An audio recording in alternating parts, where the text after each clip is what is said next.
Aujourd'hui, je t'explique les signaux d'alarme. Les signaux d'alarme, c'est ce qui se passe physiquement dans ton corps quand tu es en colère et ça peut se passer aussi dans ta tête. Je t'explique. Avant d'exploser, avant de faire de la violence, physiquement, il se passe quelque chose dans ton corps. Puisque tu es impulsif, tu réagis tellement vite, tu réagis tellement fort que tu ne te rends pas compte que physiquement, il y a eu une préparation à ton explosion. Ta colère est montée dans une escalade, c'est pas arrivé tout d'un coup. Mais ça, c'est quelque chose que tu vas apprendre à développer dans les prochaines semaines. Tranquillement, tu vas ralentir ton escalade.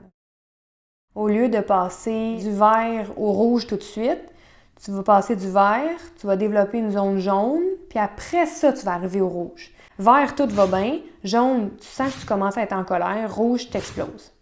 Dans ta zone jaune, tu as les signaux d'alarme. Je te mets une liste ici, et ça se trouve à être plusieurs exemples, plusieurs choix de signaux d'alarme qui peuvent se passer quand tu es déclenché.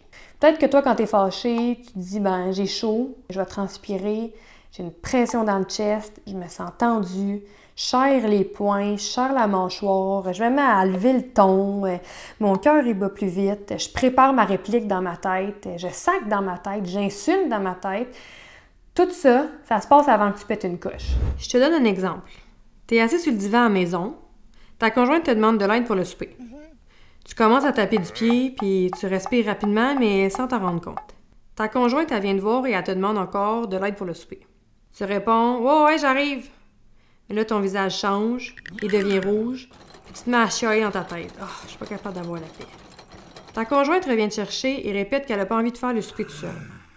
Là, tu deviens tendu, les épaules, le cou, tu te mets à te craquer les doigts.